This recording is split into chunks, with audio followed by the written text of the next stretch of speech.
India Legal presents Courts Roundup.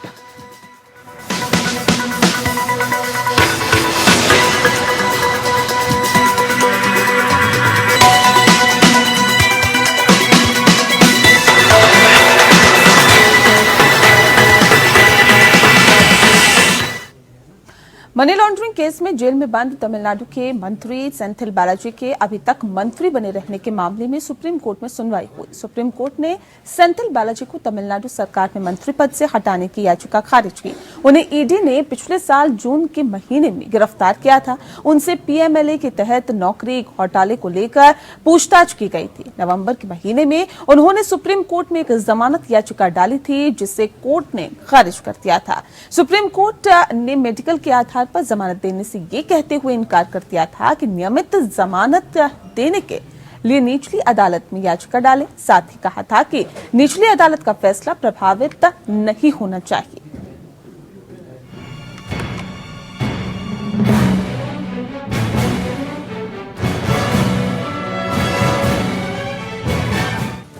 Supreme court ने Madras high court के फैसले पर सहमति जताई है। फैसले में मनी लॉन्ड्रिंग मामले में शामिल होने के कारण सेंथिल बालाजी को तमिलनाडु सरकार के मंत्री पद से हटाने का निर्देश देने से इनकार कर दिया गया था।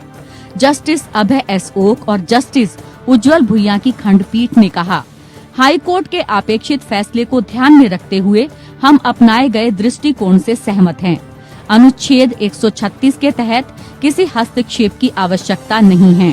खंडपीठ ने मौखिक रूप से कहा कि राज्यपाल मुख्यमंत्री की सिफारिश के बिना किसी मंत्री को बर्खास्त नहीं कर सकते। विशेष अनुमति याचिका ML रवि द्वारा दायर की गई थी, जिसमें मद्रास हाई कोर्ट के फैसले की आलोचना की गई।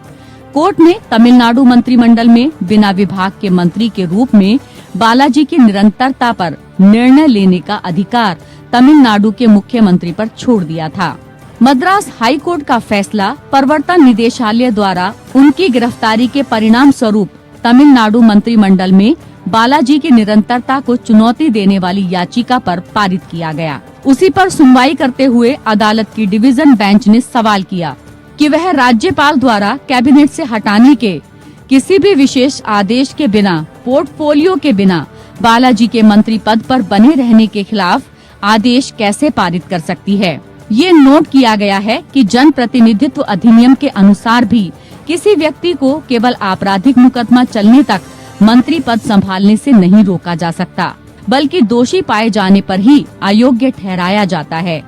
मद्रास हाई कोर्ट ने कहा था, तमिलनाडु राज्य के मुख्यमंत्री वी सेंथिल बालाजी जो न्यायिक हिरासत में हैं, उन्हें बिना पोर्टफोलियो के मंत्री के रूप में जारी रखने के बारे में निर्णय लेने की सलाह दी जा सकती है, जिसका कोई उद्देश्य नहीं है और जो अच्छाई, अनुशासन और प्रशासन में शुचिता पर संवैधानिक लोकाचार के सिद्धांत के लिए अच्छा संकेत नहीं है। निर्णय को राज्य के मुख्यमंत्री पर छोड़ते हुए ये देखा गया कि अगर कोई राज्यपाल किसी मंत्री के संबंध में अपनी इच्छा वापस लेने का विकल्प चुनता है, तो उसे मुख्यमंत्री के ज्ञान के साथ अपने विवेक का प्रयोग करना चाहिए, न कि एक तरफा। बालाजी के मामले में मुख्यमंत्री ने राज्यपाल द्वारा विवेकाधिकार के प्रयोग के लिए सहमति नहीं दी थी। तमिलनाडु के बिजली और आबकारी मंत्री वी सेंथिल बालाजी के ठिकानों पर ईडी ने छापा मारा था और 24 घंटे छापेमारी के बाद उन्हें 14 जून 2023 को गिरफ्तार कर लिया गया था। Bureau report EPN।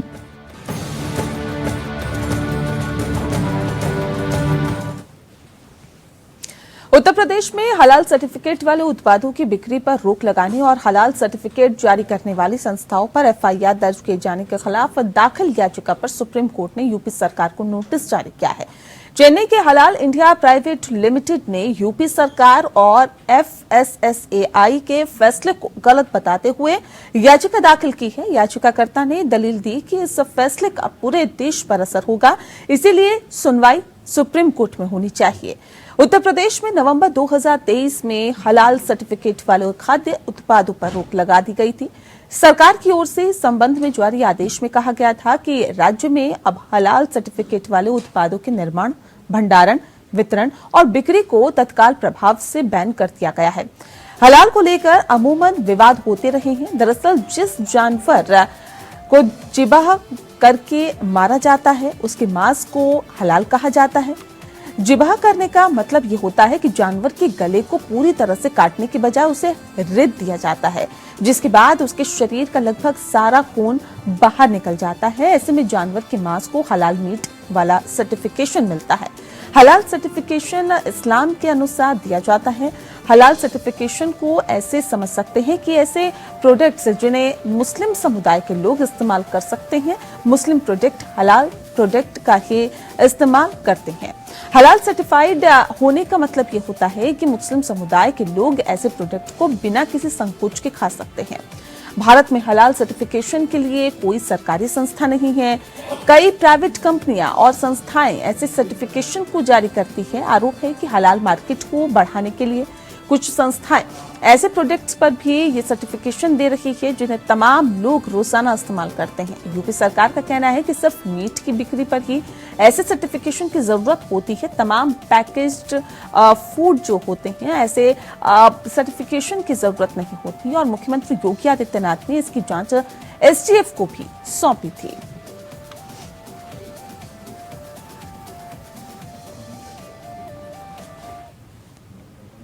Supreme court ने मथुरा की शाही ईदगाह मस्जिद स्थल को कृष्ण जन्मभूमि के रूप में मान्यता देने और मस्जिद को हटाने के लिए एक जनहित याचिका को खारिज कर दिया। न्यायमूर्ति संजीव खन्ना और न्यायमूर्ति दीपांकर दत्ता की पीठ ने कहा कि तथ्यों के विवादित सवालों को देखते हुए न्यायालय का हस्तक्षेप करना सही नहीं होगा। सुप्रीम कोर्ट ने ये कहा कि याचिकाकर्ता किसी भी कानून की वैधता को चुनौती देते हुए एक अलग याचिका दायर कर सकता है। इसके पहले इलाहाबाद हाईकोर्ट ने भी इस तरह की याचिका खारिज की थी, जिसके खिलाफ सुप्रीम कोर्ट में अपील दायर की गई थी।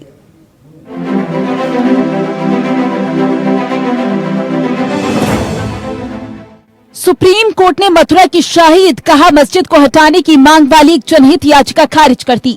न्यायमूर्ति संजीव खन्ना और न्यायमूर्ति दीपांकर दत्ता की पीठ ने इलाहाबाद उच्च न्यायालय के उस आदेश के खिलाफ दायर अपील पर विचार करने से इनकार कर दिया, जिसमें जनहित याचिका खारिज कर दी गई थी। सवाल ये है कि क्या मस्जिद पहले से मौजूद मंदिर की जगह पर बनाई गई थी और क्या मस्जिद को वापस मंदिर में बदला जा सकता है। शीर्ष अदालत ने कहा कि तथ्यों के विवादित सवालों को देखते हुए कोर्ट ने कहा, हमारे लिए हस्तक्षेप करना सही नहीं होगा, क्षमा करें। ये जनहित याचिका का मामला नहीं है। हालांकि शीर्ष अदालत ने स्पष्ट किया कि जनहित याचिका खारिज होने से कोई भी पक्ष किसी भी कानून की वैधता को चुनौती देने से नहीं रुकेगा। इलाहाबाद उच्च न्यायालय ने अक्टूबर 2023 में मथुरा की शाही ईदगाह मस्जिद स्थल को कृष्ण जन्मभूमि के रूप में मान्यता देने की मांग करने वाली जनहित याचिका को खारिज कर दिया था। जनहित याचिका में विवादित जमीन से मस्जिद हटाने की मांग की गई थी। उच्च न्यायालय ने ये देखते हुए मामले को खारिज कर दिया था कि मांगी गई राहत पहले से ही संबंधित मुकदमों में उच्च न्यायालय के समकक्ष विचाराधीन है। इसके चलते शीर्ष अदालत की समकक्ष अपील की गई। उच्च न्यायालय की समकक्ष जनहित याचिका अधिवक्ता महक माहेश्वरी ने 2020 में दायर की थी। उन्होंने तर्क दिया कि कई ऐतिहासिक ग्रंथों ने दस्तावेज किया है कि विचाराधीन स्थल वास्तव में कृष्ण जन्मभूमि था। इसके अलावा याचिका में कहा गया है कि मथुरा की ऐतिहासिक जड़ों का पता रामायण के समय से लगाया जा सकता है, जबकि इस्लाम लगभग 1500 साल पहले बहुत बाद में आया था। याचिका में कहा गया है कि शाही ईदगाह इस्लामी न्याय शास्त्र के तहत एक वैध मस्जिद के रूप में योग्य नहीं है, क्योंकि पल के माध्यम से अधिग्रहित भूमि पर मस्जिद का निर्माण नहीं किया जा सकता। हिंदू पक्ष की याचिका में तर्क है कि मस्जिद का निर्माण श्री कृष्ण जन्मभूमि ट्रस्ट की जमीन के एक हिस्से पर किया गया है। वहीं शाही मस्जिद समिति का कहना है कि मस्जिद 350 वर्षों से अधिक समय से अस्तित्व में है और मुकदमा लिमिटेशन अधिनियम के तहत टाइम पैडेड है। इसी तरह की राहत के लिए एक दीवानी मुकदमा पहले से ही निचली अदालत में लंबित है। इससे पहले उत्तर प्रदेश की निचली अदालत, इलाहाबाद उच्च न्यायालय और उच्चतम न्यायालय ने विवादित स्थल के वैज्ञानिक सर्वेक्षण की हिंदू ट्रस्ट की याचिका खारिज कर दी थी। हाल ही में सुप्रीम कोर्ट ने मस्जिद के परिसर का निरीक्षण करने के लिए अदालत आयुक्त की नियुक्ति की अनुमति देने वाले इलाहाबाद उच्च न्यायालय के आदेश पर मौखिक रूप से रोक लगाने से इनकार कर दिया। Bureau report, APN news. और अब आइए इंडिया लीगल के वेब रिपोर्टर से समझते हैं कि मथुरा की शाही ईदगाह मस्जिद कृष्ण जन्मभूमि विवाद आखिर है क्या।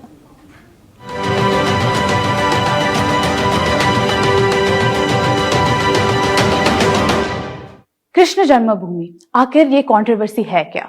श्री कृष्ण जन्मभूमि केस एक प्रॉपर्टी डिस्प्यूट केस है, जिसमें हिंदूज क्लेम कर रहे हैं कि ये लैंड लॉर्ड कृष्णा का बर्थ प्लेस है और मुस्लिम्स ने औरंगजेब के रेन के दौरान इसी लैंड पर मॉस्क कंस्ट्रक्ट कर दिया है। हिंदू पक्ष की याचिका में तर्क दिया गया है कि मस्जिद निर्माण कृष्ण जन्मभूमि ट्रस्ट की जमीन की एक हिस्सा पर किया गया। वही शाही मस्जिद समिति का कहना है कि मस्जिद 350 वर्ष के अधिक समय से अस्तित्व में है और मुकदमा लिमिटेशन अधिनियम के अंदर टाइम बार्ड है। 1968 में टेम्पल ट्रस्ट और Shahi Idgah mask management committee ने एक अग्रीमेंट रीच किया, जिसमें कहा गया था कि लैंड का ओनरशिप टेम्पल ट्रस्ट के पास रहेगा, पर ट्रस्ट मस्जिद ईदगाह को टेम्पल चलाने का मैनेजमेंट राइट्स थे। इसका मतलब था कि टेम्पल ट्रस्ट को मस्जिद लैंड पर क्लेम्स करने का कोई हक नहीं था। 2020 सिविल सूट ने कहा है कि ये अग्रीमेंट एन इलीगल कॉम्प्रोमाइज है। इस केस को गवर्न करने वाला एक कीथ स्टैट्यूट है, वो places of worship special provisions act 1991। ये एक्ट किसी भी प्लेस ऑफ वर्शिप को उसके ओरिजिनल फॉर्म से कन्वर्ट होने से प्रोहिबिट करता है और वो प्रोवाइड करता है कि प्लेस ऑफ वर्शिप का रिलीजियस कैरेक्टर मेंटेन हो, जैसे कि वो अगस्त 15, 1947 को एग्जिस्ट करता था। However, it also allows for the return of a place of worship that was converted into an other place of worship after August 15, 1947 to its original form.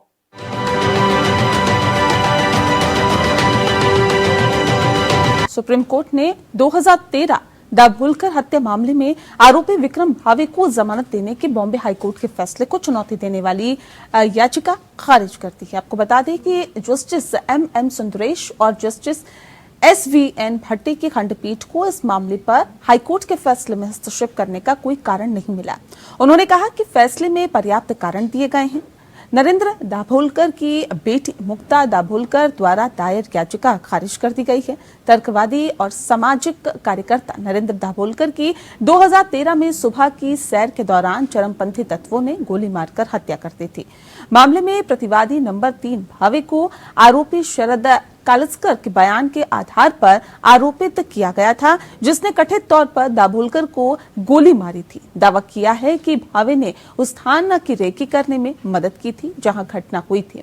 Kalaskar का यह भी आरोप था कि भावे ने उसे साइट से भगाने और भागने का भी रास्ता दिखाया था। बता दें आपको 2019 के भावे को गिरफ्तार 2019 में किया गया था। सेशन कोर्ट द्वारा उनकी जमानत याचिका खारिज किए जाने पर बॉम्बे हाईकोर्ट का रुख उन्होंने किया और जिसने अन्य बातों के साथ साथ ये कहते हुए जमानत दे दी कि अपराध स्थल के मनोरंजन की कार्रवाई में स्पष्ट विसंगति है जो आरोपी सचिन अंदुरे और दूसरा कालस्कर के कहने पर की गई थी। बॉम्बे हाईकोर्ट ने कहा था कि इसीलिए जिस सामग्री पर प्रतिवादी नंबर 2 CBI द्वारा अपीलकर्ता को संबंधित घटना से जोड़ने के लिए बहुत जोर दिया गया, वह ये संकेत नहीं देती है कि अपीलकर्ता के खिलाफ लगाए गए आरोप को प्रथम दृष्टया सच कहा जा सकता है।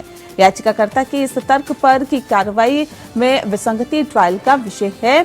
सुप्रीम कोर्ट की बेंच ने कहा कि हाईकोर्ट द्वारा केवल प्रथम दृष्टया दृष्टिकोण लिया गया, इसे स्वतंत्रता का मामला बताते हुए नरेंद्र दाभोलकर की बेटी मुक्ता दाभोलकर द्वारा दायर याचिका खारिज कर दी गई।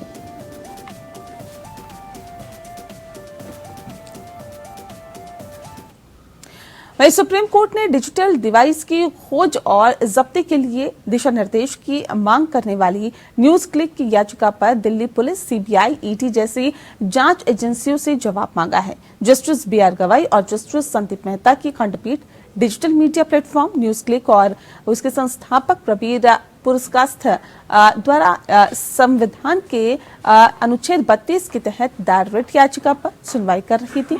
उन्होंने संगठन से जुड़े पत्रकारों के आवासों और कार्यालय को निशाना बनाकर दिल्ली पुलिस द्वारा की गई हालिया छापेमारी के जवाब में कानून प्रवर्तन एजेंसी द्वारा जब्त किए गए डिजिटल डिवाइस और डेटा की खोज, जब्ती, जांच और संरक्षण के संबंध में दिशा निर्देश जारी करने की मांग की। गैर कानूनी गतिविधियां रोकथाम अधिनियम या UAP एक्ट के तहत की गई छापेमारी के परिणाम स्वरूप पुरकास्थ और न्यूज क्लिक और HR अमित चक्रवर्ती की गिरफ्तारी हुई। आतंकवाद विरोधी कानून के तहत एफआईआर दर्ज करने के साथ साथ सामूहिक छापेमारी के साथ आपको बता दें कि सामूहिक छापेमारी के कारण ही न्यूज क्लिक उसके पत्रकारों और अन्य हितधारकों से संबंधित डिजिटल और इलेक्ट्रॉनिक डिवाइस को भी जब्त कर लिया गया। याचिकाकर्ताओं ने तर्क दिया कि अवैध खोज और जब्ती ने न्यूज क्लिक के संचालन को गंभीर रूप से प्रभावित किया है, जिसके परिणाम स्वरूप इसके डेटाबेस तक सीमित पहुंच के साथ कामकाज ठप और बाधित हो गया। याचिकाकर्ताओं ने तर्क दिया कि ये तलाशी और जब्ती न केवल संविधान के तहत गारंटीकृत मौलिक अधिकारों का उल्लंघन है, बल्कि यूएपीए एक्ट, आपराधिक प्रक्रिया संहिता 1973 और दिल्ली हाईकोर्ट के नियमों के तहत कानूनी सुरक्षा उपायों का भी उल्लंघन है। इस तर्क के समर्थन में उन्होंने तलाशी वारंट के बारे में जानकारी प्रदान करने, छापे के दौरान वारंट पेश करने, स्वतंत्र गवाहों को बुलाने और याचिकाकर्ताओं को आवश्यक दस्तावेज प्रदान करने में विफलता का आरोप लगाया। जांच एजेंसियों द्वारा मनमानी उचित प्रक्रिया की अनुपस्थिति और शक्ति के अत्यधिक दुरुपयोग का दावा करते हुए न्यूज क्लिक और पुरकास्ट ने जोर देकर कहा कि छापों का उद्देश्य फ्री स्पीच को दबाना और उनके मौलिक अधिकारों को कमजोर करना है। विशेष रूप से प्रेस की स्वतंत्रता और असहमति की आवाजों से निपटने के सरकार के तरीके के बारे में चिंताएं व्यक्त की गई।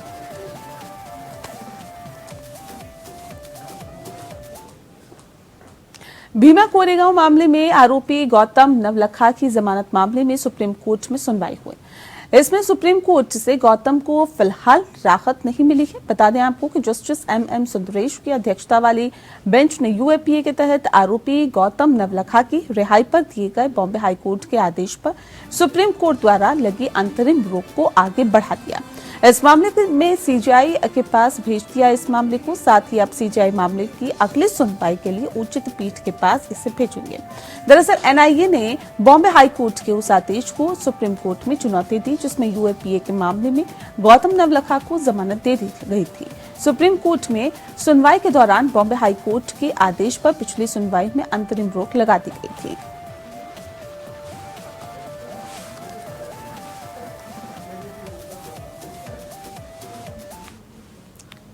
वहीं लखनऊ की अदालत ने यूपी के पूर्व मंत्री और वर्तमान में एमएलसी भाजपा नेता डॉक्टर महेंद्र सिंह के पक्ष में आपके राज्यसभा सांसद संजय सिंह के खिलाफ मानहानि के मुकदमे का फैसला सुनाया। संजय सिंह को महेंद्र सिंह को 1 लाख मुआवजा देने का भी निर्देश दिया गया है। ये मुकदमा संजय सिंह की अपमानजनक टिप्पणियों के जवाब में वादी महेंद्र सिंह द्वारा दायर किया गया, जिसमें महेंद्र सिंह तत्कालीन राज्य जल शक्ति मंत्री पर राज्य सरकार की जल जीवन मिशन योजना के भीतर भ्रष्टाचार में शामिल होने का आरोप लगाया था। अदालत ने प्रतिवादी संजय सिंह को प्रेस कॉन्फ्रेंस के बारे में वीडियो फुटेज और सोशल मीडिया पोस्ट को हटाने का भी निर्देश दिया, जिसमें उन्होंने वादी महेंद्र सिंह के खिलाफ अपमानजनक भाषा का इस्तेमाल किया था। अगस्त 2021 में संजय सिंह ने लखनऊ में प्रेस कॉन्फ्रेंस को संबोधित किया, जिसमें उन्होंने आरोप लगाया कि राज्य के जल शक्ति मंत्रालय ने दागी प्रतिष्ठा वाली कंपनी को हजारों करोड़ रुपए के ठेके दिए। चूंकि संजय सिंह उन्हें दिए गए समन के अनुसार अदालत में पेश नहीं हुए, इसीलिए मामला 13 अप्रैल 2022 के आदेश के तहत एक पक्षीय रूप से आगे बढ़ा। प्रतिवादी द्वारा अपने सोशल मीडिया अकाउंट पर प्रकाशित बयानों की प्रतियों के साथ साथ वादी के खिलाफ भ्रष्टाचार के आरोप लगाने वाली प्रेस कॉन्फ्रेंस में दिए गए बयानों सहित रिकॉर्ड के अवलोकन से अदालत ने पाया कि प्रतिवादी ने वादी के विरुद्ध अपमानजनक बयान दिए थे और साथ ही साथ ये देखते हुए वादी के खिलाफ आरोप पुलिस जांच में झूठे पाए गए। अदालत ने कहा है कि वादी के खिलाफ ऐसे आरोप लगाने का कोई तर्क संगत आधार नहीं है। इस बात पर जोर देते हुए भारतीय संविधान प्रत्येक नागरिक को बोलने की स्वतंत्रता सुनिश्चित करता है, लेकिन ये इस आधार के उपयोग पर उचित प्रतिबंध भी लगाता है। अदालत ने कहा कि प्रतिवादी को उचित परिश्रम के साथ काम करना चाहिए और उचित देखभाल और सावधानी बरतनी चाहिए। सच्चाई का पता लगाना चाहिए, न कि तब तक असंसदीय भाषा का प्रयोग करें। साथ ही अदालत ने वादी के पक्ष के अंदर मुकदमे का फैसला सुनाया।